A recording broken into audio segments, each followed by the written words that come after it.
Chill out, my nigga. Probably, but sometimes I gotta be a little bit more mindful. No, you don't. No, you don't. We're fine. No, some of y'all niggas. Me and Molly have gone back plenty of times and we left it at that and didn't go beyond what it was. Chill out.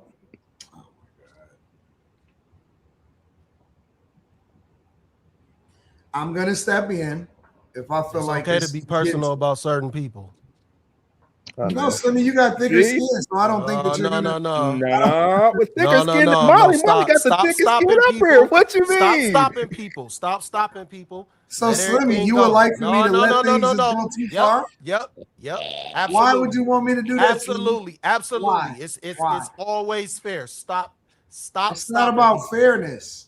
Yes, it is. It's not about fairness. It's not. Yes, it is. It absolutely is. Stop. How is it about people. fairness? Stop stopping people from getting personal because you don't stop everybody.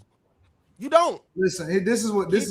Keep it across the board. This is what it's gonna be. This is what it is.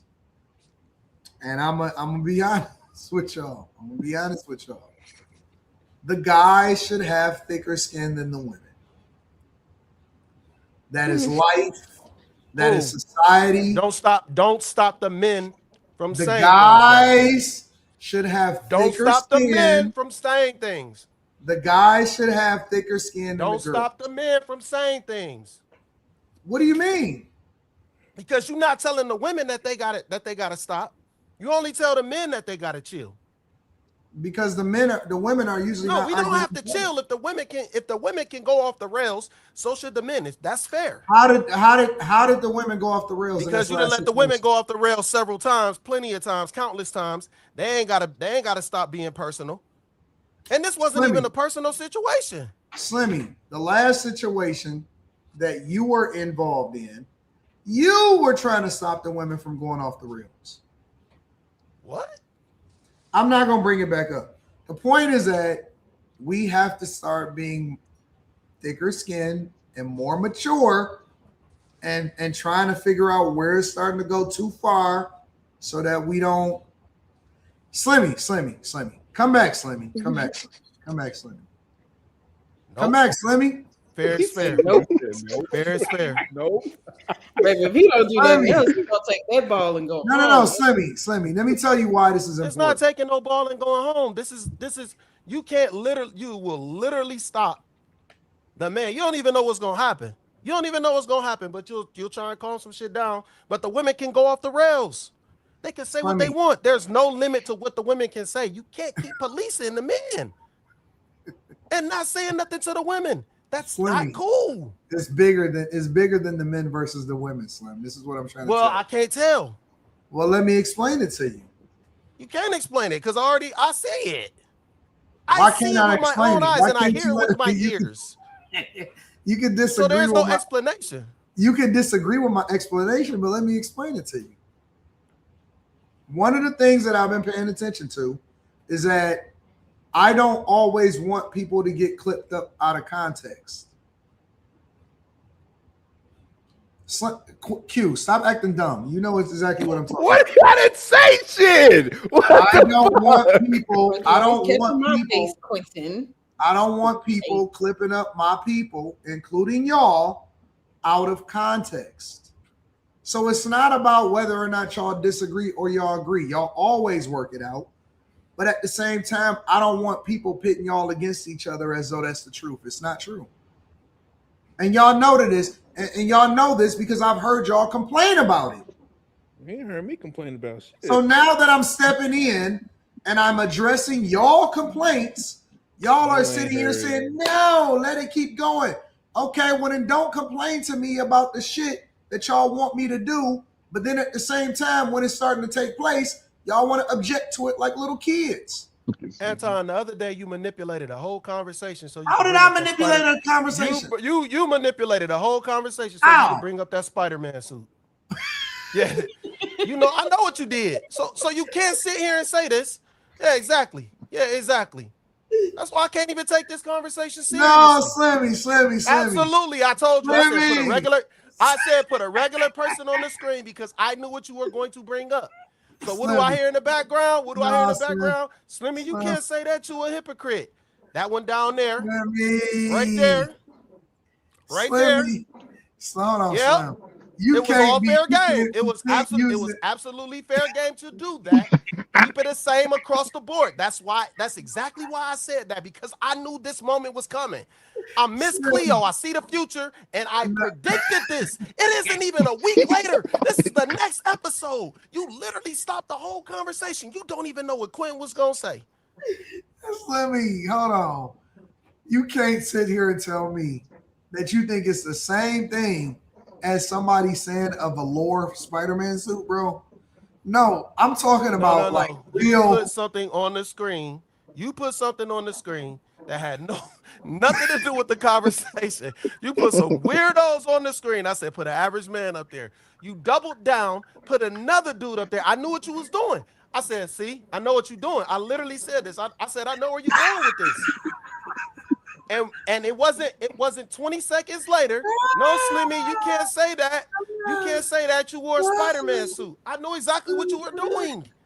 You are the master manipulator. I know exactly who you are, man. You can't pull no wool over my eyes. I see it coming. What I'm saying is, you can't police the conversation when it comes to men. You can't say, hey, you gotta stop. You don't even know what's gonna happen. Slimmy, it's a Spider-Man velour suit. What does that mean? It wasn't even a big deal. It wasn't a big deal. That's not the same as a personal. That's not a personal. No. Wait. But no. Stop. Because you knew. First of all, I didn't know that was gonna come up. Y'all knew. I did not know that was gonna come up. I didn't know that the Spider-Man velour suit was gonna come up. I did not know. I did not know. I'm telling you. Anton, come on, man. No. Slimmy, keep when it I start bringing you put this nigga in a Shazam suit up there. You knew exactly what you were doing. You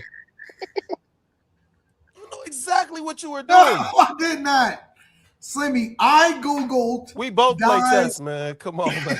No, Slim. We both play chess. Come on. Giving me too much credit. Come on, man. Giving me too much credit. I Googled guys. I don't remember exactly what it was, but it was something like guys dressed up at Comic-Con. Why would you pick Comic-Con when I said pull a regular dude up? That's not a regular dude dressed up at Comic-Con. So now you're admitting that now you got caught twice because you admitted that you looked up some bullshit for the. Look at this. You see this chat? Do you see this chat? No. Do you see this chat? Do you see how disingenuous he was Tuesday? Slim. Do you see how disingenuous? Slim. I Googled that before you said bring up a regular guy. No, why would you Google that? Because why would you Google that? Why would you because Google my point is. Are you saying that guys is at Comic-Con? You gotta know in the photo. You gotta know in the photo. You gotta know in the photo. Are you saying that the guys at Comic-Con are not normal guys? Absolutely not dressed up like that. No. Absolutely not dressed up like that. That's not a normal convention. That's not true, Slimmy. That's not a normal convention for the average person. So you saying so you saying they weird if they dress up at Comic-Con? No, I didn't say that. No. I'm saying that's what not are you the saying? Average. I'm saying they got on a costume for an event. It's Comic-Con. Yeah, but at that moment they're not average. They're not a normal person. They're in a scenario. They like to dress up. They're in a dream scenario though. That's not normal. I like to think I'm normal. No, you're not. Now Thank you, Lex. Stop. I think literally not what we're talking about. That's not what we're talking about. I think you're normal. When you put on a costume and you attend Comic-Con, that is cosplay. That is not normal. People cosplay all the time. It's not normal though.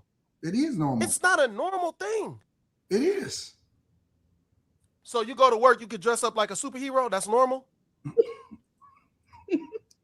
No. But why not normal? Okay, Slim. Weird. No, Slim, because you get offended. None of that. Is it normal to go to a bar? Yes, absolutely. To a video game spot with a Spider-Man velour on. Yes, absolutely. I'm playing a video game. I wore it to see Spider-Man. Slimmy, but you're it's just that's so at that. What does that mean? I'm in public. It was an outfit that I bought. It was marketed. But it's a velour Spider-Man hookup. What does that mean? It's the whole suit. It's the shirt and the joggers. With Jordan 11s on. What's wrong with that? I don't understand. You can't shame me for it. I'm not shaming you. I'm saying it's not normal. It's very much normal. It's a normal velour. If it didn't have Spider-Man on that, it wouldn't matter. It was. But it has Spider-Man on it. So what? I liked it. Slim, you got an hour left in this. So how was your argument? How is your argument any different than what I'm saying about the guys at I'm holding Cobra? up the show. Yes, No, you how is it? hijacking the show. Talk about something that happened days ago. I ain't said shit for a whole motherfucking hour, Slimmy. man. Shit, cut that shit out, man. Slimmy. Cut that It's shit not out. about you saying anything or not. It's Man, like, shut up. this is a waste of time. That's what I'm saying. Shut up. I could be doing other things, but listening to you else. Do something talk else. about Do an something else, outfit then. that you wore Go do something decades else. ago Go do on something a else, panel then. that we talked about days your ass ago. up. We got to get to the topics, though. I don't have all the unlimited time in the world. Stop her, Anton. That's me. Stop We're her. about to read super Stop me chats. from what? We're about to read super chats, y'all. We're going to super chats. This is what I'm saying. We have to be a little It got derailed. No, this is exactly what I'm saying. Hold on. No, that's not what we're doing. I ain't say nothing the whole motherfucking I'm not gonna do it. Everybody's I ain't muted. say nothing. Everybody's muting. I'm muting everybody.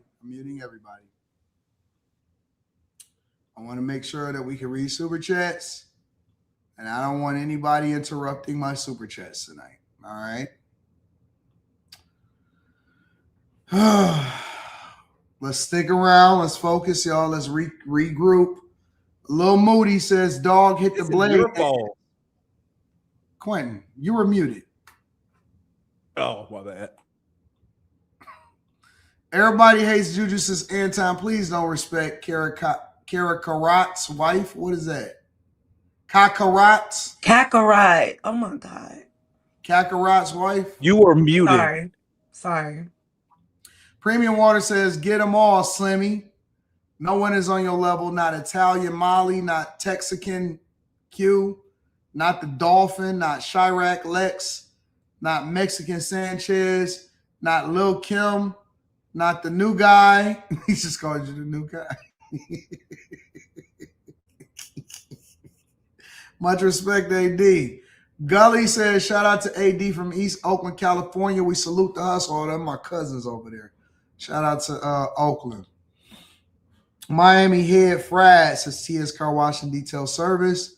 From the words of Anton, she made a mockery of her mother and father. I don't remember saying that. Shout out to Jarius Phillips. I don't know why y'all, that's not my quote. Infamous J says, are you saying all relationships are transactional? TS Car Wash and Detail Service says, nah, Sanchez. If the man got the bag, sex is not a priority because he getting to the bag. DP Meek says, salute to Brittany for not defending 304 shit. Callie Mike says she's speaking on relationships as monetary gain, and she spoke about adding value to her. But what is it? What is it that a man gains besides an extra bill? Callie Mike says, y'all acting like women are out here adding value to a man's life when they barely want to work, but we have to accept that with no expectation. Black Rose City says, Dolphin Head, be quiet. My baby Molly is right. TS Car Wash and Detail Service says, Brittany, the only lady with some sense. John Doe says, Young Miami new bar is Diddy, which is a billionaire. So she's being nice, and 100 million is a requirements. Her baby daddy Southside, $1 million. Diddy got her a show, and she riding around in a Ferrari SF90 Roadster. Legit. That's a fair assessment. I do got another question for that before I get over to my last one. So I got two more questions, but I'll get to that in a minute. Cap, nobody ever make up I got peed on. High Tolerance in the building says pay for play isn't far-fetched. Even in a committed situation, a man should be expecting to come out of pocket. Now or later. I don't advocate it, but there's hoes doing what she's doing and then some for free. Shout out to you. Kai says, do they make wives anymore? Daddy and the Caddy says, ladies, are Birkins and red bottoms worth your soul? Anton, that NBA analogy is goated. Shout out to Daddy and the Caddy. High Tolerance in the building says, women getting teabagged, tossing salad, taking it 3 ways plus 1 sessions, chewing the goo, and smooching the kids on the way to school in the morning. University says 2 blocks, deletions, 1.5 steals, robberies. Kai says, man, I could never pay for a woman's time. That is crazy to me. Call me Mr. Love says, I hope you're feeling better. Hi, Miss Sanchez. Make sure you put on a jacket for that picture. Me University says a simp was a John who took her off of the market. Spider-Man says Slim is an ironic feminist. Midwest Pat says Slim, when you dropping your no merchandise. Real Antonio says dude had that cape on. Joshua says Slimmy the MVP of the panel. Daddy and the Caddy says Slimmy Parker is big mad this segment. Yep, because AD did exactly what I said he was gonna do. Why is this my fault? I don't even know what's happening. I'm so confused, bro. I'm always super confused about what's going on at the moment. I don't know why this keeps happening. But my question is, should her expectations changed since she talked to Diddy? Considering what John Doe just said, John Doe just highlighted how she got a new bar based off of how she kept leveling up in the men that she talked to. Don't matter if she got kids, don't matter none of that stuff. Don't matter what you think about her. Should her bar be different? Q, question is coming to you first. Should her bar be different because she's had different situations that has, created a better environment for her? I guess so. She's been around these men and she continues to pull these type of men. I think she's on to something. Why do you think that the bar should be different? Well, usually I would say no, because men, just because you bag a baddie don't mean you always get to get baddies. You just got that one. Facts. But she's had multiple of these men, so I don't see why she can't expect it. She's in the room with these men, so yeah, I think she should. Because I was gonna go with the argument previous to that no, but she has multiple, so life is showing her what she deserves. So yeah, I think she should have her expectations. Okay. Anybody agree or disagree with that? Nigga, you don't agree, nigga. EOC, what you gotta say? He had me in the first half. I don't think anybody deserves anything. This is how I live. I guess that's woman logic, but I guess you can't beat girl math. I guess she was with Diddy, so like it's like you can't go up from that. So like she gotta come down at some point, I guess. But should she have high expectations though? Yeah, you may not have billionaire expectations, but should you have high expectations? Yeah, I think everybody has high expectations, so I can't knock her for having that. But yeah, I think everybody have high expectations, and you get disappointed all the time. But I think you have high expectations. I think that's everybody. I can't knock her for that though. So she might not get what she's looking for. But she can have it all she wants. I don't think that's the case. There's a person on this panel that said she has zero expectations, so not everybody. She lied. I didn't say it was a she. He lied. Okay, what noise is that? It is driving me insane. Is it a noise? Yeah, it's like nigga, y'all about to get about a project. Is it going away now? Nope. Like a loud whistle or something. There it is, right there. No. Like a witch lurking in the distance. Might be my background. It might be my air conditioner going. Yeah, it sounds like air. Might be my air conditioner. Siren or something, trying to lure us off the boat. Like this, nigga, in the air with a white dress on, nigga. I have some very vivid imaginations. Does anybody else agree or disagree with the idea that the bar should change based off of the person that you or the experience that you've just had? Okay, well, take it off of her, and if you just put it on person, that's a little different.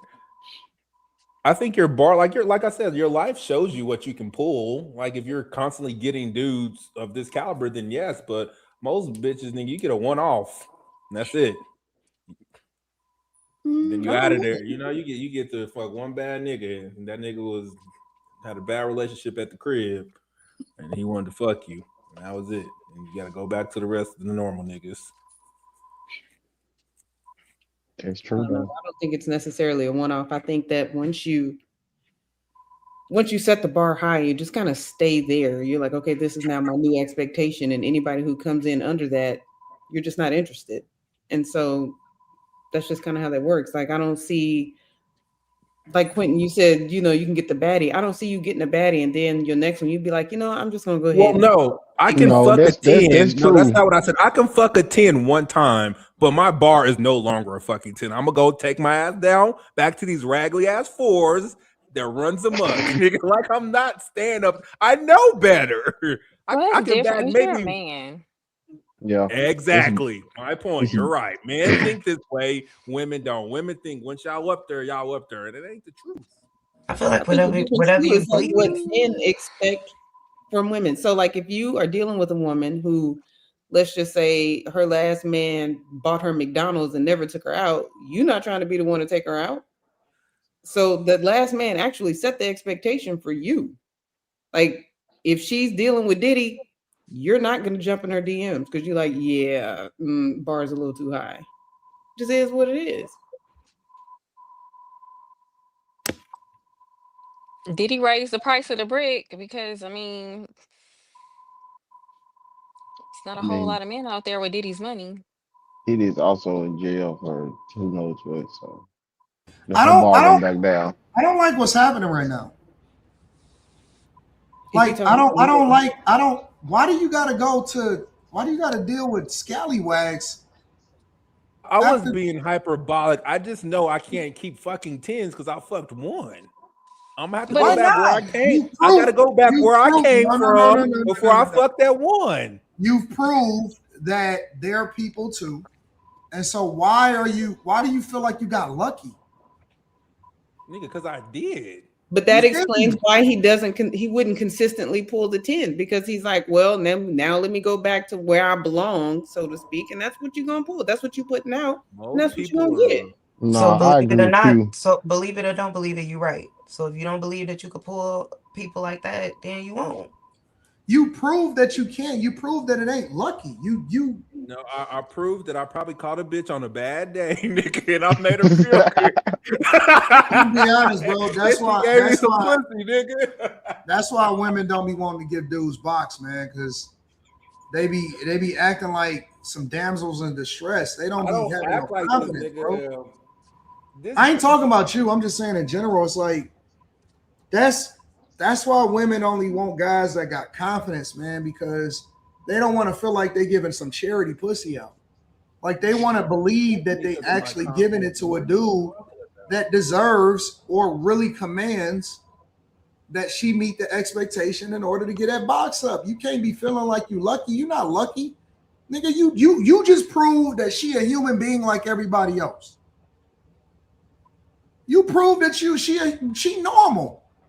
She got feelings, she got emotions, she got needs, she bleed like everybody. Nigga, I'm rational. You think that she? Nigga, I didn't say I was lucky, but I'm rational. No, nigga, I didn't know, nigga. I know that I'm not gonna bag 10 10s. I ain't going to look for 10s to fuck all the time. No. Why not? You can. For what, nigga? Because nigga, I'm a fucking miss 10 times out of fucking 11. What you mean? Am I just gonna say no? What you mean? I honestly believe that, like, I'm just nigga, stop, nigga. I'm a probabilities, nigga. 6s and 7s, that's my lane, nigga. Most more of them bitches is gonna say yes than the 10s. It just is what it is. They all say yes. They all go. It's not a matter of if, it's a matter of if you feel like being bothered with what comes along with dealing with that type of woman, but they go. They all going. You may not want to deal with that type of shit because it's a headache or the maintenance or whatever, but they all going. Yes, they're all going the one time, nigga. Yes. You can't say that. Like, you're being unrealistic. You about to have these niggas crashing out because all these fine bitches are telling them no. No, you can never talk confidence. Anton from AntonDaniels.com said, like, they will take this. You can never talk confidence into a nigga. It's either you got confidence or you don't. That's that laugh that niggas do. No, nigga. Because this is shit that Kevin did. He told all y'all niggas that y'all was high value, and y'all start saying that shit to bitches, and they was like, "Who the fuck you talking to?" Nah, that's the difference. If you high value, you don't have to explain it to a chick. She already recognized it. That nigga said it had all these niggas out here thinking that they was the shit, nigga. And that's what you doing right now. No, they was putting on cheap suits and yeah. They went somewhere though. About Kevin said. I'm just amazed that y'all niggas are seriously talking yourselves down. That's wild. I'm not talking myself down, nigga. You want niggas to be pieces of shit. Like, I don't understand. I'm telling you what life has shown me, nigga. Life has shown me that I don't live up here. I live right here, nigga. Like, what are you? I can go up there every now and again, but shit. The time era of high value man talk was hilarious. Oh my God. Dudes was really being rude, talking so I'm a high value man. That was sad.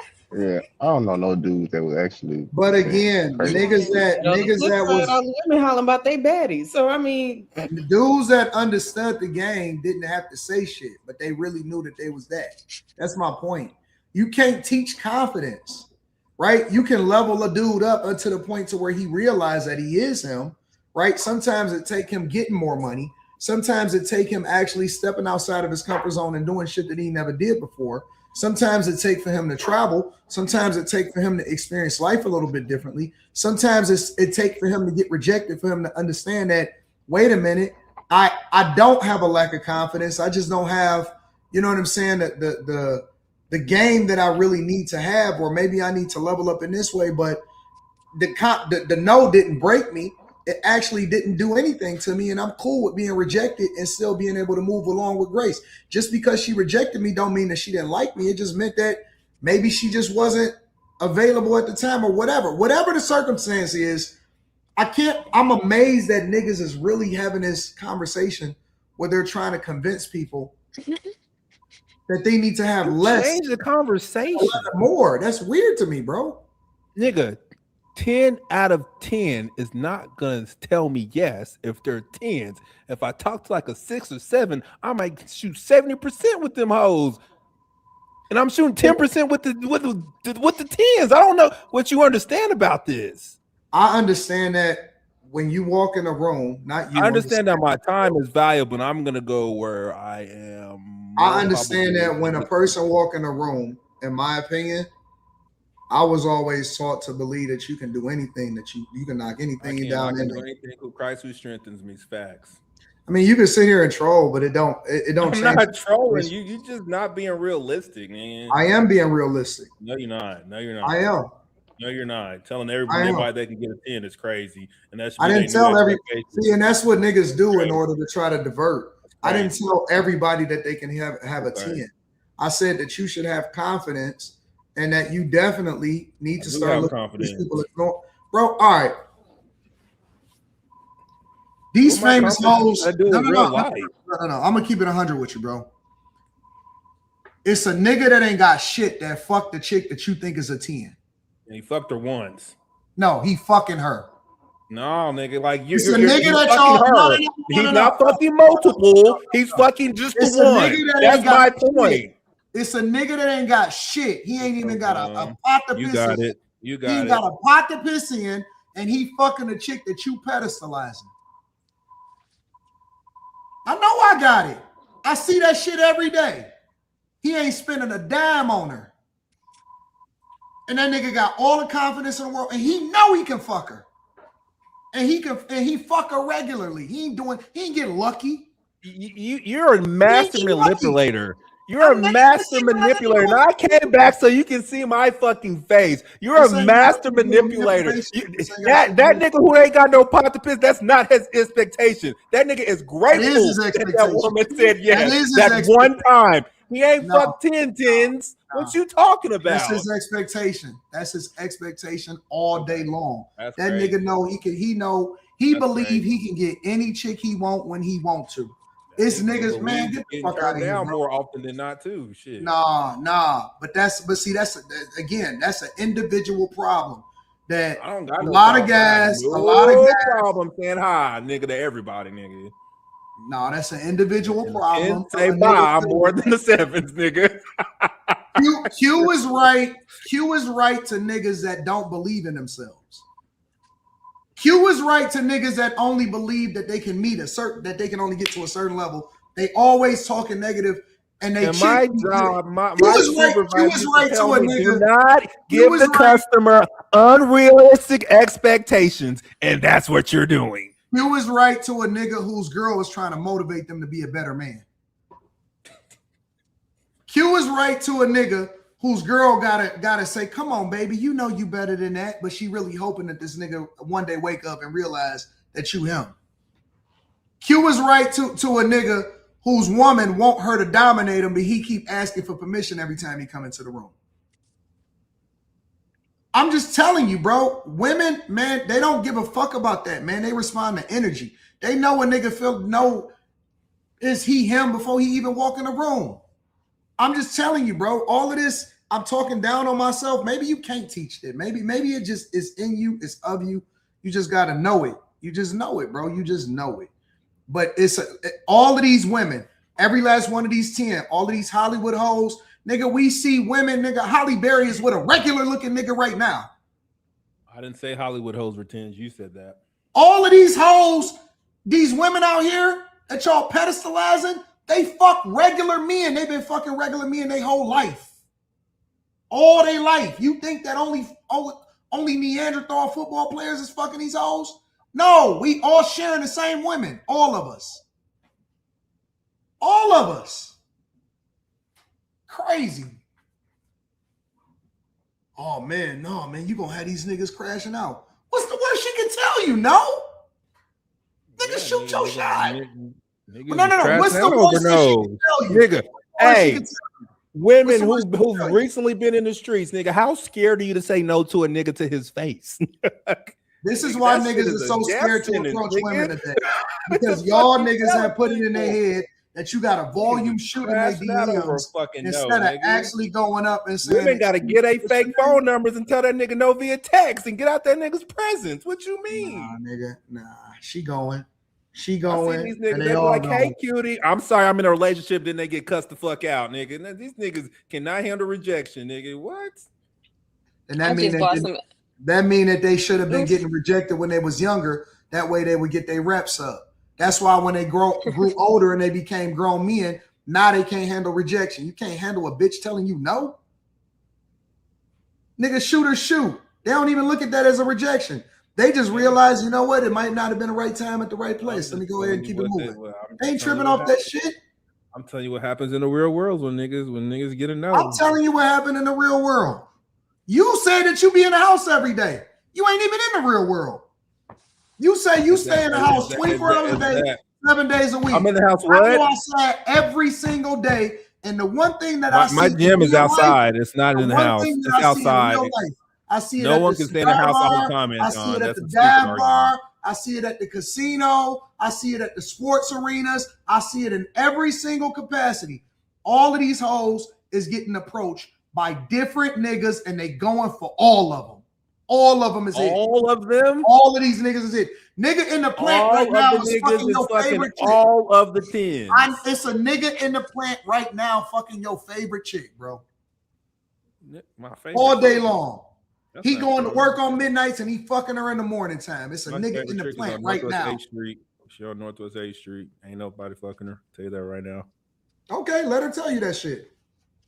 You believe her? You believed her, didn't you? Yeah, because when I put it in there and she make noise, nigga, because that shit is tight, nigga. Yes, I do believe her. That don't mean shit. That don't mean nothing, nigga. You think that just because she moaning and she tight that you the only one fucking her? That don't mean shit. I guess so. I guess so. Man, get the fuck out of here, bro. Y'all niggas are simps for these hoes. Y'all keep pedestalizing these women. She's a 10. That's a bitch. She a motherfucking woman just like everybody else. Dang! She's a, oh my God, she's a 10. That chick got 78 bodies on her in the last year, nigga. Keep on pedestalizing this funky hoe. The fuck is you talking about? What are you talking about? Cause man, y'all niggas keep on pedestalizing these bitches. Nigga, she doing 2 for 1 right now. All women aren't whores, Anton. I didn't say they all are. The ones that y'all all bitches pedestalizing either. are. You The said ones they you all pedestalizing gone? are. The ones y'all pedestalizing are. Okay, so yes, the one we're you pedalizing said- the 10s that are whores, so I'm gonna go back to the 7s that are not. Thank you for proving my point, sir. The 7s are 2, nigga. I'm not The 4s are, the 7s are, all of them. The quality, the looks of her does not determine her character, is my point. Just because she a 10 don't mean she ain't a hoe. Just because she a 7 don't mean she ain't a hoe. Just because she a 4 don't mean she ain't a hoe. You can't start pedestalizing them based off of their looks. They all the same. They all the same, bro. Don't matter what their ranking is. The character is something different. That determines whether she a wife or not. The looks don't determine if she a wife or not.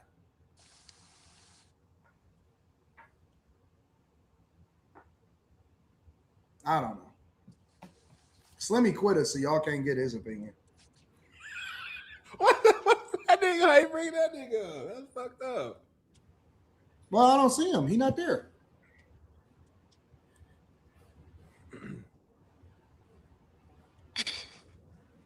I don't know. Anyways, y'all got anything else on this? I guess me and Quentin was did our thing.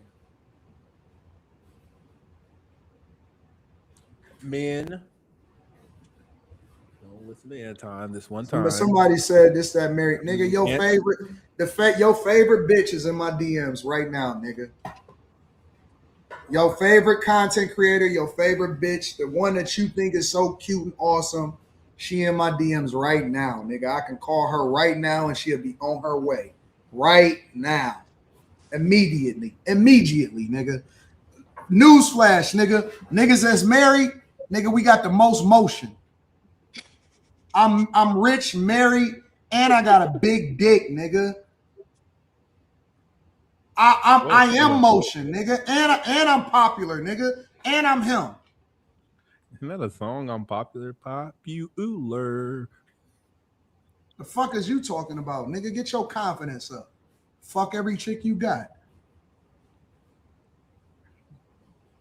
I think Anton is the one that coined the term, I got a fleet of hoes. And I keep them. So what the fuck does that mean? That ain't gonna change, nigga. What? Because the internet said I can't? Who said I can't? I'm him. Do what the fuck I want to do when I want to do it. I've been him my whole life. Fuck is you talking about? Nigga, I've been him since I've been in the motherfucking Buick Regal. Nigga, don't make me pull no pictures out. Nigga, I've been fucking on your hoes since I was born. Nigga, I've been him since I was in a fucking wife beater. Nigga, this nigga. I've been him since this nigga right here. Fuck is you talking about? Nigga, I've been having hoes way back then, nigga. What big white tee? Hoes is all on my nuts, nigga. Holding on in the hood. That's the hood, nigga. Fuck is you talking about? I got a super chat that just came to my phone.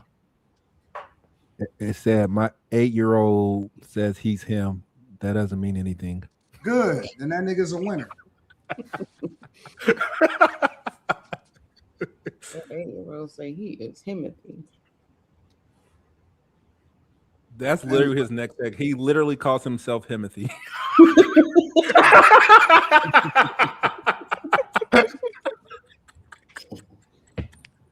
Nah, I just grabbed one of the shoe boxes from the crib the other day. I never took it back though. So that's funny.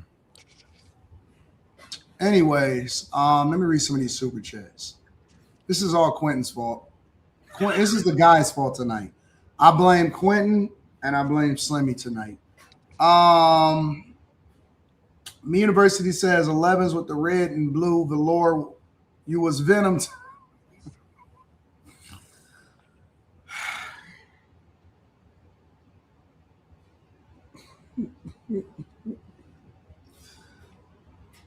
Minding my business says y'all better start doing background checks on chicks y'all messing with.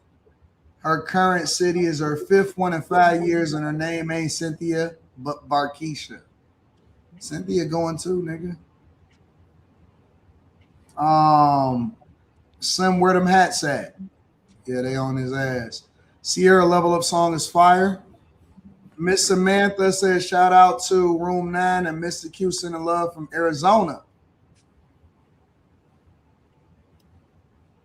Mr. Q. Miss Samantha.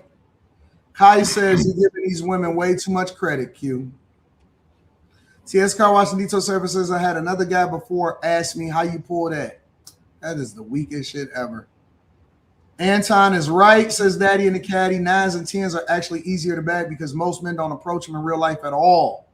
Oh, and a man's best accessory in a club is a 9 and 10 on his arm, not a Rolex on his wrist. Game, you can bank.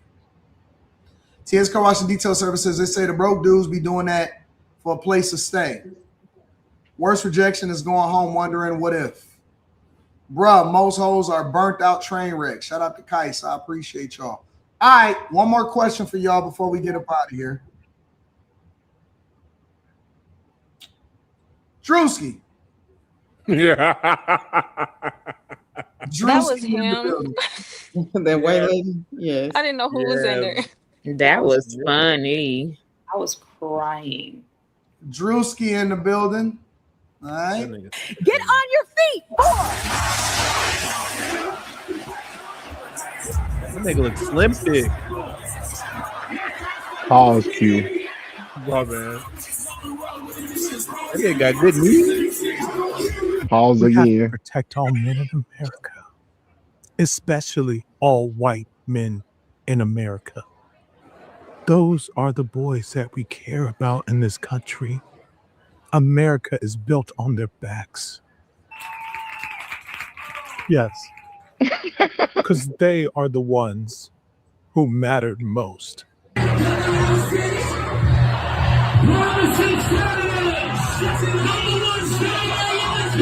He actually got a much longer one. Get on your feet, boy.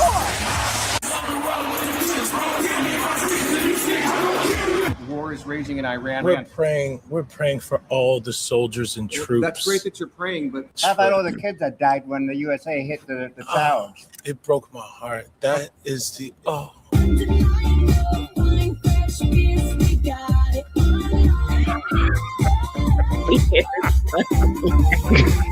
In what ways have you grown closer to Jesus? I serve a righteous God. And that is why we say our prayers. And we are all his children.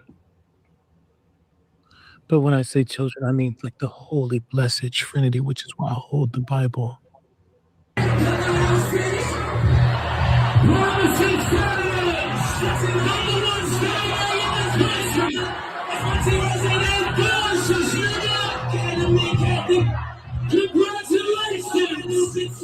Sweet cream foam chai ice matcha.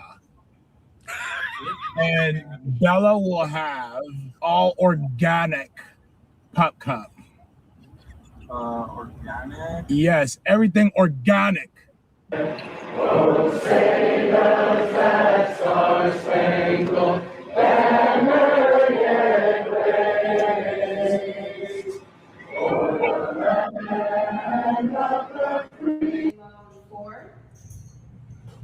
Three, 7. Oh, are you good? 4, 3, 2. Hold your chest lifted. We're gonna lift. We have to protect all men in America. especially all white men in America. Those are the boys that we care about in this country. All right, I'm gonna just leave it there. What do y'all think about Drewski's skit? And let me pull some back up. What do y'all I think think about this picture has never been more appropriate. The way he was able to capture her eyes is the funniest thing to me because he looks just like her. Like, that's crazy. Yeah, it was pretty accurate from his speech about the white men, white boys, and everything. He's just bringing light to what's really going on, and they don't like it. I mean, realistically, it was funny, right? I like the part when he was in the car. I think it was funny, but it's also because he wasn't making fun of me, and I don't think we can just ignore the fact that if this had been somebody in blackface, folks would have lost their minds. That is Isn't one of he the mixed arguments. though? Isn't one of his parents white? Hey, Not saying grandparents. it mattered, but I thought he was mixed. Yeah, it does. You get a pass, my nigga. Like, kinda. You got a little drippity drip, nigga. You get a pass. And he was a white man too. You get a pass. A white man He make a white face. It's all gravy. I don't like you're he was in black, women's you just- clothes and makeup and nails, but That nigga, it was I ain't And the gonna lie. wig though. Fuck what you heard. That nigga is thick. That nigga I was mean, like a thick white chick, nigga, with good knees. Queen, come on, bro. cleanse him. Pause. What? Take a break. Go take a Are break. men not Pause, thick, Nah, nigga? for I'm real. Go thick, back. nigga. Brother said a dude is thick. No. That They was said This it is all bad. the Somebody's time. screen He was in that recording car this right talking about now. organic. I thought about that was you. not it. I don't eat organic food, nigga. Have you seen my No, but I stomach, feel like nigga? you would say it like that. We need organic. Like, He said he was thick. Nigga, I had a football coach slap me on the ass and call me thick before. Nigga, that's not gay. Bro. Come on, What? Q Diddy. It's good for a Come on, man. Wait. You had him slap you on the ass and say Let's what? not run that back. Don't make him keep going, He AD. called me thick. combination. Like, it's good to have some meat on your bones when you're a football player. What do you? I don't understand the problem. It's not good to He slapped you on your ass and said you was thick. You got groomed. like daddy. It was, You were touched. How old were you? Essay. I was like 17, 18. It was Oh, you were, yeah. I'm Diddy sorry. must was your football coach. If you was a girl, that would have been sexual harassment. You can't admit that, Q. It was as a boy. He just missed it. It was, and it was a boy, but like that's Was that just a the sports same thing? Not calling a man thick, It no. is, but you don't I'm say sorry. that. I can't That's what I'm have saying. these It's a bad conversations. conversation. I can't have these conversations around black people. Only white people. I'm sorry. The slapping of the butt But just thing. not on a like, panel. Not on That a shit happen panel. all the time, nigga. Like all the No, time. that No, that the happens. butt slap thing, cool. I get it. It's like I I said, don't. it's a combination. Nigga, like he was looking at my physique, nigga, because I was trying to get He into making it college. worse, He bro. was like, "What you look like? What's your weight, nigga? You got a little thickness to you because we don't like little niggas." Like, what you mean? This sounds No. so bad, Q. This sounds terrible. I'm not I'm gonna doing lie. that shit on purpose. Whatever. He was. I get what Oh. he's saying, but it sounds so No, bad. you He don't told me, get what he's he said, saying, "I nigga. thought you was a little skinny nigga. You got a little meat on you. You thick." I was like, And then he slapped If you you on the was ass. a female, And then he slapped you on the ass. "You got it." I'm asking. You said. Then why you asking again, nigga? I'm saying, did he slap you on the ass after he called you thick or before? After, when I was leaving the room. Thick with a Q. when you was walking away, Yeah, showing my butt little cheeks swaying back and forth, walking. my Hate little, to my see little, him my leave, little thing was over. but he let us see him walk away. That you got some skin on your bones, boy. How many other boys he was touching since you? Shame. This is wild, nigga. Said you got some skin on your bones, boy. This is wild. You thick. Why can't you call someone what it is? Like, why does everything have to be gay? Yeah. Women are thick, men are thick. Like, nigga, thick is thick. Nigga, I don't get it. I don't Because get you it. are It's homosexual. together. What are you talking about? It's the Nigga, thing in the butt slap. That was yes, niggas is thick. I'm not gay. Niggas is thick. Whatever. Nigga, if you got more meat on your bones than you should, nigga, you thick. Nigga, you can make faces and fucking call it gay all you want. That's you black. Say- That's why. That's Say this fat. Like him. I don't know why he do this dumb shit, bro. This is what I be saying, man. My volume went out. What you do?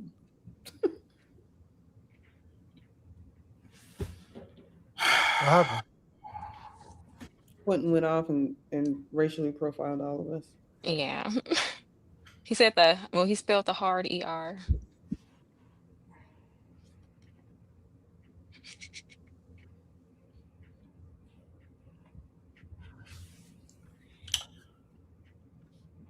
You don't want to be thick. I just got back. I had to download the app. You like, what just happened? Yeah, I downloaded the app, so maybe it'll stop fucking. Does anybody else got any thoughts about Drewski's skit? It was funny.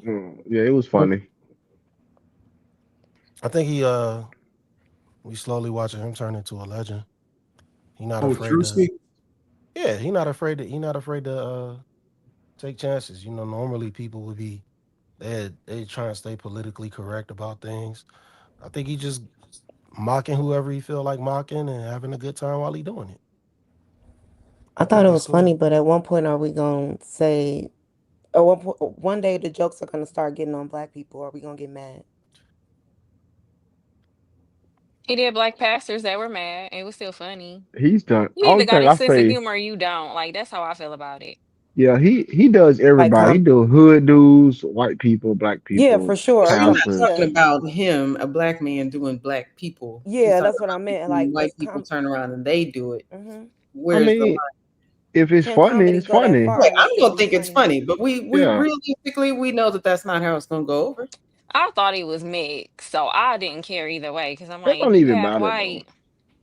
To us, it probably That's don't part of matter, your culture. but Like, who am I to say you can't do something that you feel like is part of your culture? I'm not half white, so I wouldn't do it. But if he half white, well, I ain't. No. He pulled it off good. It was definitely funny. I was like, what the hell? Everything was down to a T. That's his people. Like, is he considered a comedian? Pilates. Yeah. Is he a comedian? Yeah. Because I'm just like, I'm thinking to like Marlon Wayans and them doing white chicks. Was it like a thing where people, you know what I mean? Like, did they complain about them dressing up in whiteface? Not saying, like, I understand what you guys are saying. I don't know. Maybe because I don't take it personal, but I guess some people might. Would I care if white people started that were comedians, considered comedians, started like imitating black people? I think we would definitely feel a way about that. Most black people would. So I guess to be fair, it does, you know what I'm saying, look away, but it was funny to me. So, I don't know. Why are y'all offended for white people though? I mean, I'm not saying anybody is, but I don't understand why a black person would be offended for a white person if a black or half black person who's a comedian. Mm-hmm. I mean, and he's low key kind of slightly an actor because this is like really good acting. Like acting. That's why I was like, is it really? Because I'm like, not offended, but we know how cancel culture be. They ain't canceling yet.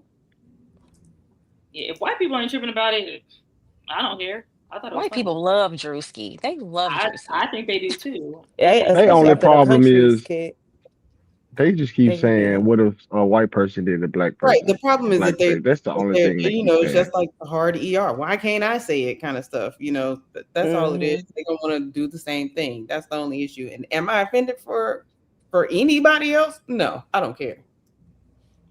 But I don't care. Again, I don't care why they don't feel like why can they do it? Half the time they do it, they probably just don't show most black folks that they do stuff.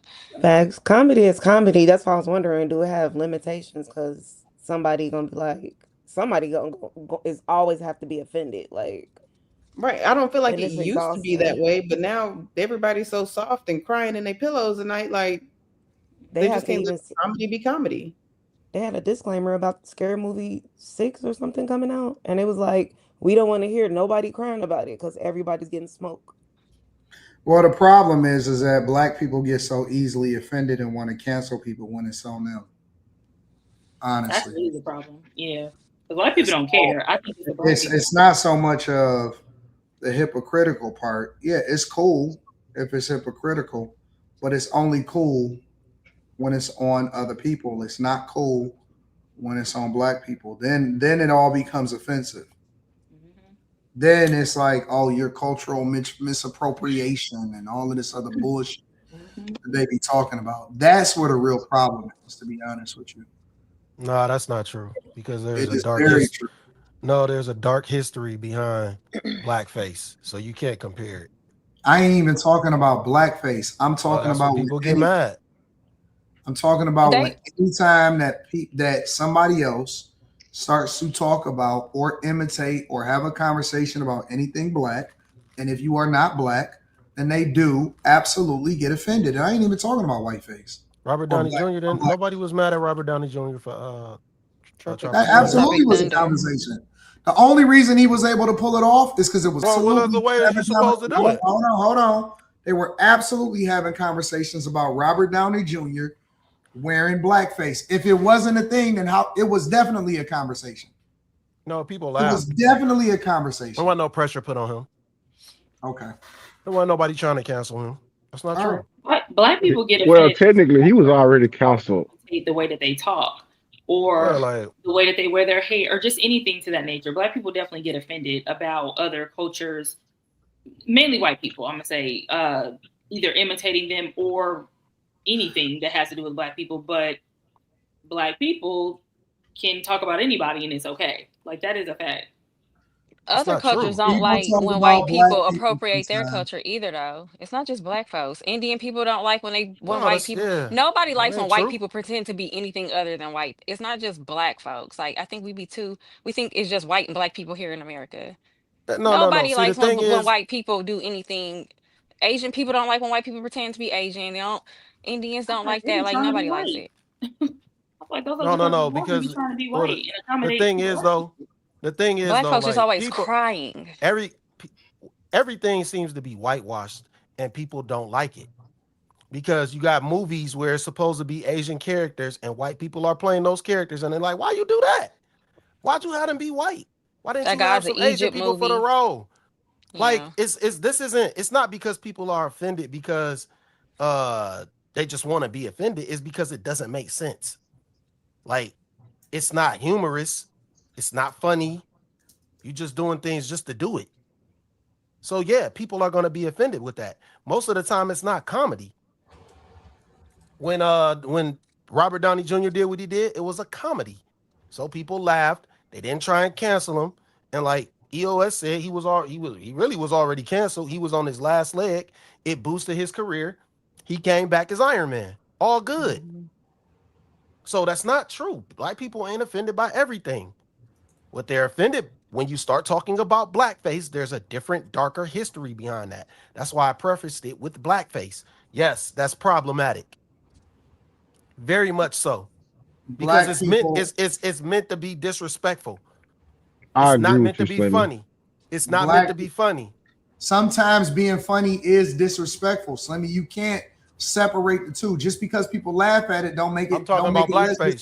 Don't make it less disrespectful. I'm talking about blackface. And the fact that we have to qualify it shows you how easily offended black people. Fuck, white people can't even wear cornrows, and black people think that they cornered the market on it. Anything that anybody does that is black or that black people feel like they won, shit, they be trying to talk about how Eminem can't rap and need a permission slip. Why do black people complain about white folks having cornrows? And need a permission slip to even rap or to even come into the Why venue. do black people complain about white people having cornrows though? Because we're That's not wait. That wasn't originated with black people. Why? No, it's because we're criminalized. Why do black people complain about it? I don't know, Slimmy. Just you tell me. Because black people aren't supposed to be. They're not supposed to get jobs with cornrows. You got to change your hair if you got them. It's not accepted. But then when white people do it, it's cool. White people don't get jobs with cornrows. I ain't never seen no white person in a professional. No, people will say, "Oh, they must have gone on vacation." I was just about to say box braids, no job or no interview. That's I hear them more so saying like that's our hairstyle. This is bullshit. Why y'all trying to be like y'all? Us? Literally don't listen to what say that people when are we saying. straighten our You take a hair. narrative and you start running with it. You literally didn't listen to nothing that I said. It's not That corny. is That's realistic. true. This is the facts. These are the facts. Black people are not accepted when they got cornrows in the public eye. You looked at as a thug instantly. White I think that was seen a white person with cornrows. God damn, man. At a time.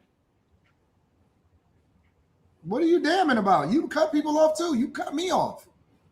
You literally just cut me off. You cut me off. I was speaking. Nigga, I let you finish your whole statement and then you cut me off. Stop being so sensitive, bro. Ain't nobody being sensitive. Everybody get cut off. Ain't nobody tripping about that shit. The only reason that it's a problem is because y'all complain about it every single time. Man, why you cutting me off? Everybody arguing. If you want to finish your point, just say, hey, man, let me finish my point. And then I'll step back and I'll be like, all right, you know what? That's true. And I usually apologize. And I say, you know what? You're right. I did cut you off. Because we get heated in a conversation. Y'all getting too sensitive about this shit, bro. Everybody get fucking cut off. Everybody do. Ain't nobody about it. I get cut off. And it's my motherfucking channel. And I don't complain about this shit. I just let it keep on rolling. But the only time that I trip is when niggas jeopardize the platform. But if I do it, it's so sensitive, bro. Ain't nobody sensitive because it's always some extra shit when it's one way, when it's with certain people. That's stand up for yourself. I am. What you want me to do? Protect you? No, don't protect me. No. Keep on asking me to save y'all from women and shit. I ain't asking you to save me from shit. I ain't asking nobody to save me from shit. Period. But you complain when I do it. That's the problem. No, I complain that you complaining. Oh my God. Anton, how many times you done stopped the show? No, Slimmy, you can't cut nobody off. Because you always want to quit. And you always turning your camera off. And you always throwing a tantrum. Ain't nobody throwing no tantrum. You off the camera right now. Nobody. It's a visual show. And you cut the fucking camera off when you get offended. This motherfucker literally just told me. You know what? Y'all got it, man. This shit is sick, man. I came back. I don't mean to be combative, but I noticed that Slimmy got cut off. Man, I don't want to hear that shit. Yo.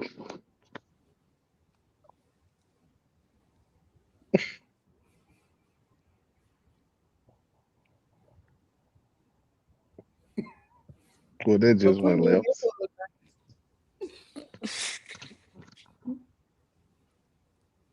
Well. Any other thoughts? Funny. Let's just keep it at that. I think even if a funny white person did it in the same way that the black culture would still be mad about it. So I don't think it's a way around doing it. Can I finish my point? No. Because I was like, I have to get this shit out because I knew it was gonna happen. And I'm gonna say it, and don't put me in the back. Slimmy got cut off multiple times in the first segment. No, I'll put you in the back because you gotta use the ER every fucking time. Not every time. It's been like 9 months, but okay, I understand. I won't do it no more, I promise. So Slimmy got cut off multiple times in the first segment, and he didn't get mad because of the person who did it. So it's situational when you get mad who cuts you off. I don't even know. I stopped talking. Quentin, shut the fuck up.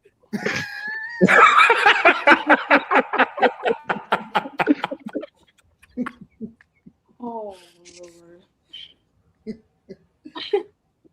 Slimmy has had more heated conversations than this on Clubhouse, so I don't understand that shit, bro. Because you only hold certain people accountable. That's it. You ain't gonna stop the show for certain people. It's not true, Slim. All right.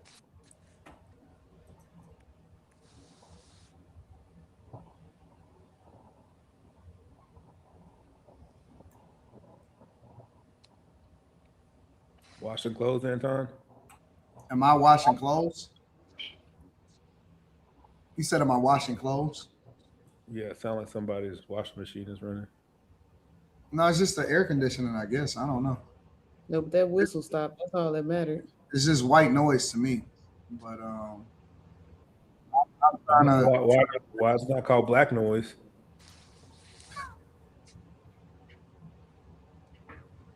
I don't know what you're talking about, bro. Oh man, I think it's been a great show. My camera battery died, so that's why I went away. I want to know which one of y'all won the crash out first thingamajig. It was definitely wasn't a Were you not on the same show?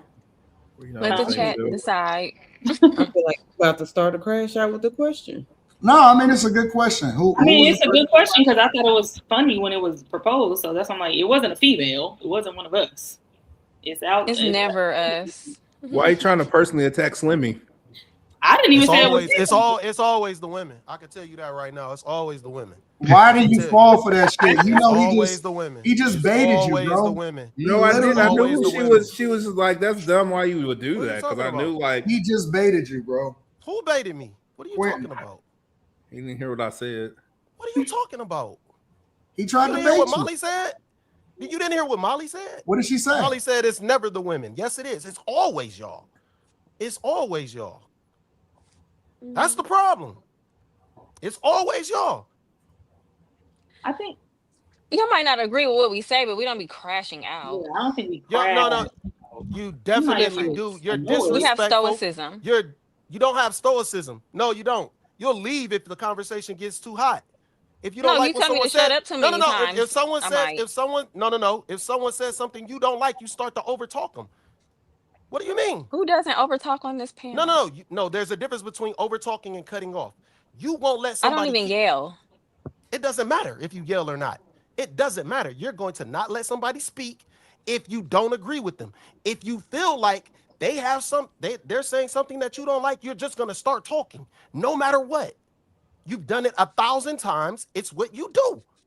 It's been accepted. It's been accepted. Meanwhile, it's been accepted. It's been accepted. We have paused and derailed the show how many times to address because of you. Y'all crash outs. Just tonight. Y'all, okay. Man, I wasn't even talking for a long time. Shut up. You know what I'm saying? Why? Shut up. Why? Well, no, because we got to bring this up. No, I got you, Slim. We got to bring this up because Anton is the one who decides when to cut the show off for a crash out. I seem to remember a girl crashing out and he let that shit rock and she was going off. I don't even know. I have no idea. He let that shit go all the way left. When? Don't matter. It happened. It don't matter when it happened. No, it doesn't. No, because I don't know what you're talking about.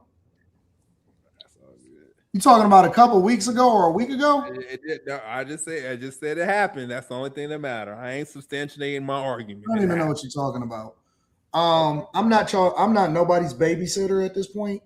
My job is to protect the show. Yeah, you are. You're the girl's babysitter. My job is to protect the show. Even when y'all crash out, I don't care who get into it with who. I don't reach out to nobody. I don't tell y'all need to fix it. I don't try to play peacemaker. I don't do none of that shit. Y'all grown as fuck. I'm not trying to fix no grown people. Either y'all want to do it or y'all don't, or y'all want to rock out or y'all don't. It just is what it is. Everybody got a choice to make. And so my goal is to protect the show. That's it. All of this other shit, I don't give a fuck about, bro. I don't give two fucks about none of it. I genuinely don't. I want to put on a great fucking product every single day. And that's it. Everything else, it's up to y'all. Y'all grown as hell. I don't tell nobody what to do. I don't try to convince nobody of nothing. That's it. Niggas keep looking to me to fix something. I'm not fixing shit. I'm here for a bag and to put on a fucking great show. Give a fuck about no fixing nothing. I ain't trying to make no people do nothing. In the chat, keep telling me Anton. No, nigga, suck my dick. I ain't doing nothing. Not putting in no overtime. Once this show cut off, it's up until the next show. And then I'm gonna drop the link in the group chat and we gonna cook. And that's up to y'all what y'all want to do after that. That's how I've been doing it. That's how I'm gonna keep doing it. So I don't know what y'all expecting from me. I ain't got no more than I gave. Everybody check, get there on time. That's my responsibility. Everything else is up to y'all. Everybody got paid, right? So we good. Do y'all fucking job.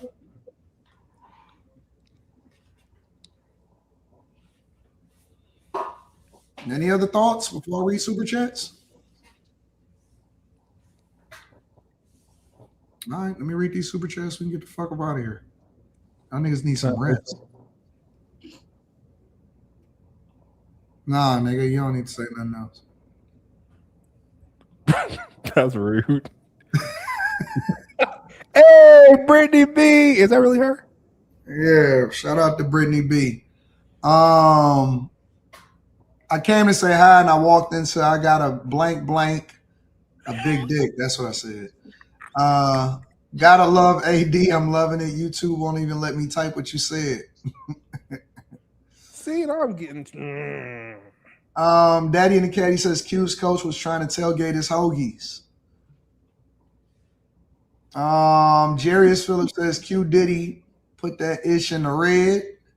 KL says, does anybody in the panel listen to Leonardo Joni? And if so, what do you think about her? Who is Leonardo Joni? I think that's safe to say no. I don't think so. It goes both ways. A mad Professor Snake Black says Jarius Phillips. Daddy in the Caddy says drag queens are not funny. Zesty charges levied. Jarius Phillips says made. Oh, I meant to say made. All right, I got you. Iron Man released May 2008. Tropic Thunder was in August. Thank you, Brittany. So Iron Man was before Tropic Thunder. Put that to rest. MK says a challenge for Slim. Try not to complain the whole month of April. If you win, you get $1,000 from. No, nigga, you can't put my money out there. As a matter of fact, when he complain and make the show better. I'll put that shit back up. Fuck you, bitch ass nigga. Now what? Pussy. J. City says Molly crashes out passive aggressively. Slim and Q mad they not treated like the girls. Y'all wow, bro. Man, fuck you, bitch. Ain't nobody mad because they ain't getting treated like no broad. Nigga, fuck is wrong with you? Nigga, I don't want to be stopped when I start going off the rails on purpose when I intentionally want to dog somebody. Don't stop me. Don't stop me, because motherfuckers allowed to say whatever the fuck they want to say about me, whenever the fuck they want to say it. Don't stop me from being able to do that shit. That's all I'm saying. It's fair. Don't stop a motherfucker. That's all I'm saying. I don't give a fuck about nothing else. Yeah. Any final thoughts? Me Bitch too, ass niggas in the niggas. chat. Fucking sense. Bitch ass niggas. Fuck you think this is, Niggas niggas. don't know how to stand up. Yo! What? Nigga always. Jesus. Yeah, nigga, they said my name too. Shit, fuck you think this is, nigga. Kim and I, what do you think? The voice of reason. What do I think about what? What do you think about tonight? What do you think about tonight's show? Do you think it was a good show, bad show, in between show? What? I think that it could have been better. What? I mean, really, realistically, we're crashing out about the same stuff over and over again. At what point does that get old? It doesn't, because the chat goes faster when that happens. I did it not doesn't ask get old. you. They love the I shit. did not ask Just you. because you don't like it don't mean it ain't good. This is Q mute night. Kim and I, I get your it wasn't shit good. off. I said it could be better. Get your But shit off, Kim and I. with that being said, I don't think that Slimmy's wrong. I think that you do step in to save the women. I also think that Hurry up, put her in the might back. behave a little differently, and we don't What's generally. that? You got over talked for a second. Go ahead. You said what again? We're not disrespectful for the most part. And for the most part, we don't really do the whole crash out thing and all of that. But it's not like I don't understand why it happens. But for me, if I see that somebody's not changing their behavior, then my behavior is going to have to change to get my desired result.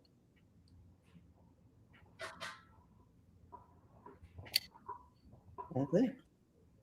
Yeah, that was dumb. Good thing nobody asked you. All right. Well, EOS, what do you think? We'll give you the final thought. What same question you asked Kimmy? Yeah. I kind of agree with Kimmy. I don't think Slimmy is wrong. I think you do say to women. I understand why you do it though, because a man crashing out is gonna be more vicious than what a woman would do. So I think you stop Slimmy before he goes too far, probably. Yeah, I will Kimmy. Could have been better, but it's still shit. I'm just glad to be here. It was funny to me.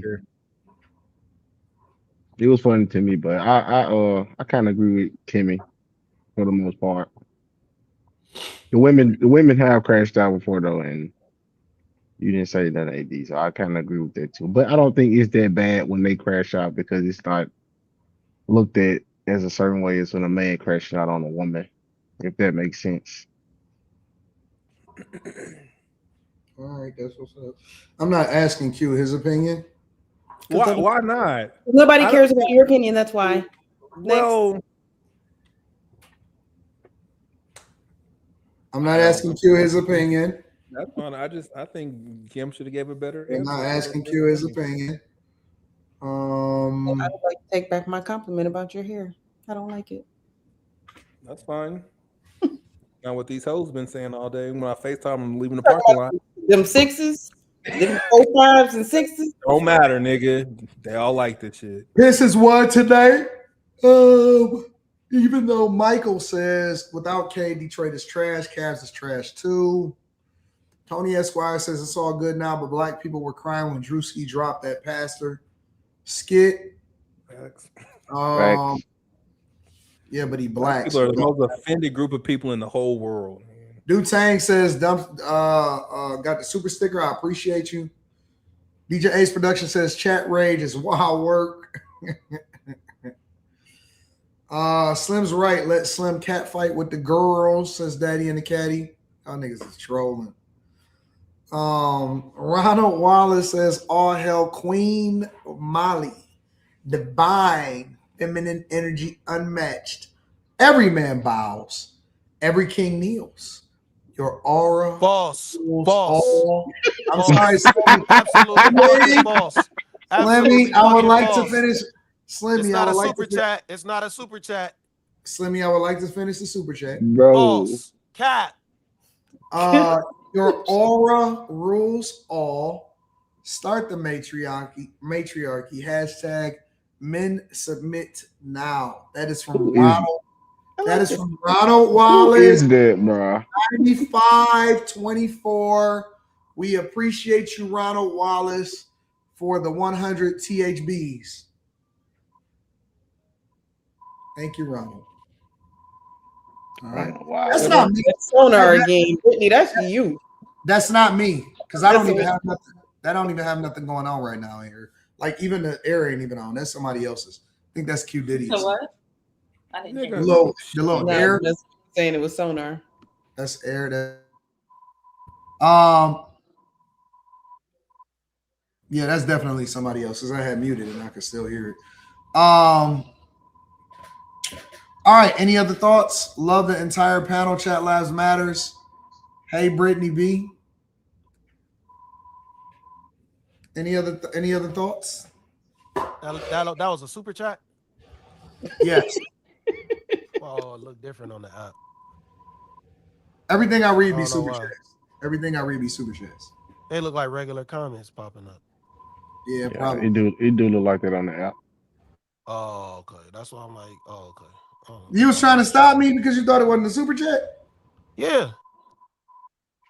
You don't want to read that K Cunningham super chat? Molly deserves her praise. Absolutely not. She get enough. She More than does. enough. Jimmy Walker don't hate More that. than enough. Molly's great. More than enough. Look, More than I'm enough. I'm More gonna than do enough. it. I'm gonna put Molly on a pedestal because she fine as fuck. So that's the problem. You don't pedestalize no fucking body. I'm gonna pedestalize Molly. Nigga. Don't pedestalize no motherfucking body. I think that I all love of me. the I women love me some deserve, light Don't skin with dark pedestalize hair. nobody. all of the Nobody. women deserves their praise. It's not about their looks. It's about the value. Everybody deserve praise then. Everybody For me, deserve praise if I that's the also case. think that you're amazing and We you're talking really about the women right now, though. That's the problem. But Molly's smart too, so she fine and smart. So like double threat. See, it's Quentin that be simping. That's the problem. No, man. No, hell no. It ain't Quentin just simp. Quentin is the simping on the her niggas looks. in the chat. The niggas in the I chat. thought she was intelligent. AD don't want to hold him to the fire. Quinn gonna tell them they beautiful every 60 seconds after he cuss them out, call them out I their like names. simps. Cause I they like that shit. They appreciate call them a simps. bitch and then fucking Simpsons tell them was they wrong with the beautiful, world. nigga. Simpsons was wrong with the world, literally. Simp lives matter. They're literally what's wrong with the world. the world but needs Slimmy, more Slimmy, love, but Slimmy Slimmy, Wonka. No, but simps are Slimmy, love. Simps but are love. Slimmy, It's I fake. will say that you are a little too abrasive. No, I'm not. What is No, I'm one not. thing to Because be? it there's one thing wouldn't to happen. be. It would never happen if you never say nothing to me, because I don't go out and go get nobody. Slimmy, I don't say nothing to nobody unless they say something to me. It's only a return of Slimmy, energy. we're on a show. We gonna talk to each Right. other. No. I'm not talking about talking to each other. I'm talking But about you like, disrespect. Slimmy, you like, you could just. I'm like, what? So I go out and I just start randomly talking about. nothing yet. I ain't never said nothing about nobody on this motherfucking I didn't even show. say They nothing. say You something didn't even about let me. That's You the didn't point let that me- I'm making.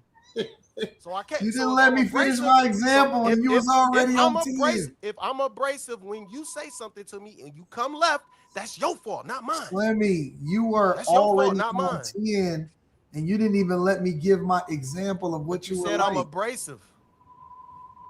If you say something to me, I out of said, bounds, Slimmy, you were like, you get what you you were asked like, for. and you said,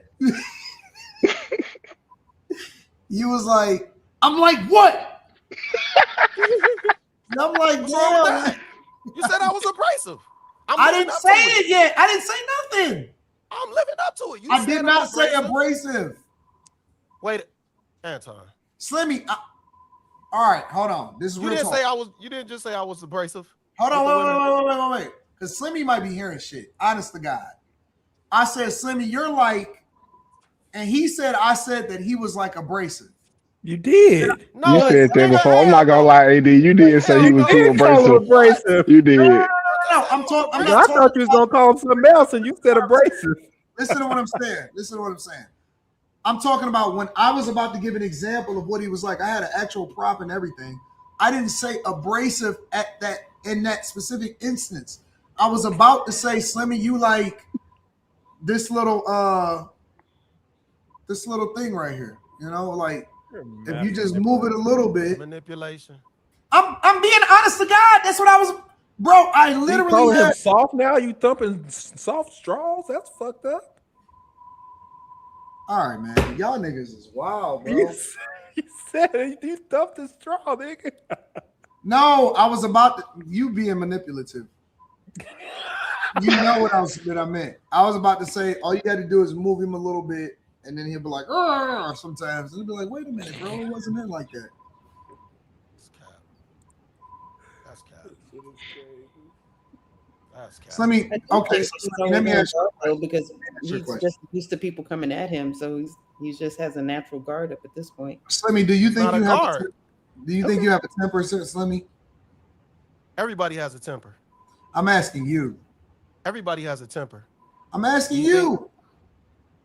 No. So how does everybody have a temper but you don't? No. Jesus Christ. Whether you lose it or not depends on your personality and why. If that's what you asking me. You asking me, do I lose my cool? I said, do you have a temper?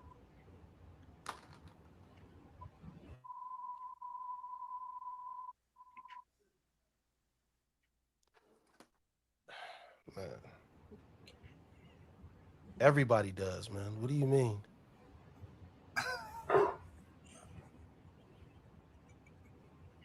Are you asking me if I lose my cool, or are you asking me? I asked what are you asking me? I asked you what I asked you. What are you asking me? So I said, do you have a temper?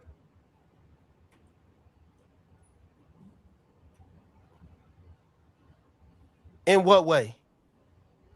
Elaborate on what your question is. You mean a short temper? You're not in this conversation. Stop.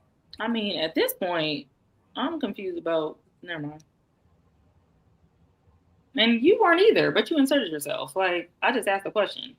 It doesn't have to be answered. I can ask a question.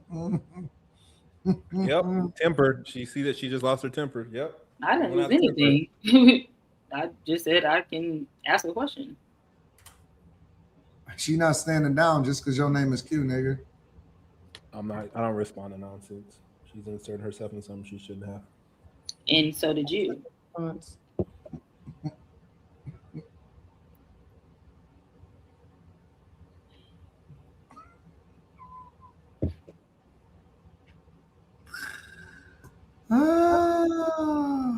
Let me get y'all up out of here. It's a little testy tonight. Why you mad about it, Slim Dog? Says Jarius Phillips. Slimmy is Kang. All hell Slimmy Slim. This shit is too funny. It's the best part of the show, says DJ Soul Brother. I agree. Because I just be laughing my ass off. Daddy and the Caddy says Slim got that. Why you burn the casserole? The casserole energy. I'm not going to say that other thing. That's so dumb. Real Antonio says, I love my chocolates. Hey, Kimmy. Hey, Lex. They're not even chocolate. Lex. Not doing this with you. Mind your business.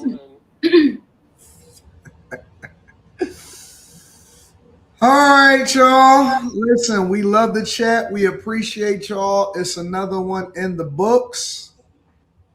Slimmy, what's wrong, bro? Slimmy, you do realize these women are insufferable and unruly. Slimmy, you all right? Listen, bro. This is my honest to God opinion. You can't come on with such a friendly shirt. You got on Kirby, bro. Kirby is a nice person. Kirby eats everything. That was a nice dude. But it's still a nice character. No, it just looks adorable, but it's vicious. His volume not working. Yes, it works. It works. Yeah, you gotta leave and come back. Kirby is such a cool. Kirby is vicious. No, Kirby eats everything, cute, devours it whole, and it's gone. It's cute, and you can't have a Kirby shirt on and then be so mean, Slimmy. I'm not being mean. Just like everybody can have an honest opinion about me, I got an honest opinion about everybody else. Somebody said Kirby is thick. Facts, nigga. Fuck. I talked to one of my white homos. He's like, "Don't listen to them, Q."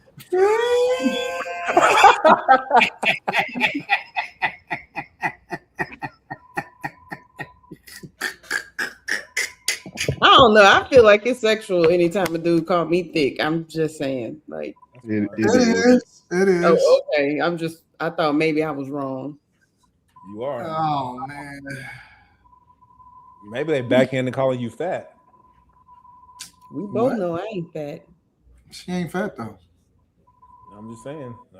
I've called fat girl stick to be nice. But I ain't your fat girl. Oh my god. Y'all are hilarious, bro. Somebody said, let me read these last three. Kirby got that super mouth certified sucker. What the?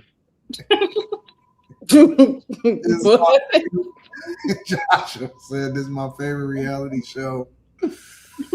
Actually, the most devastating person probably is either Link, if you really know how to use him, or, well, now I ain't gonna say most devastating. My favorite people to use is Link. I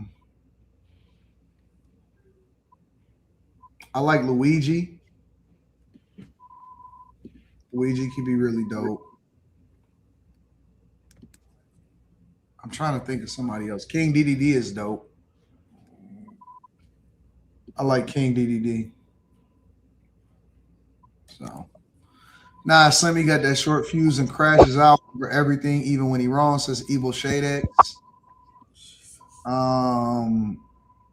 Another Slimmy crash all night, says the Dark Side. Are we not entertained? This is Slimmy season, I guess. I don't know.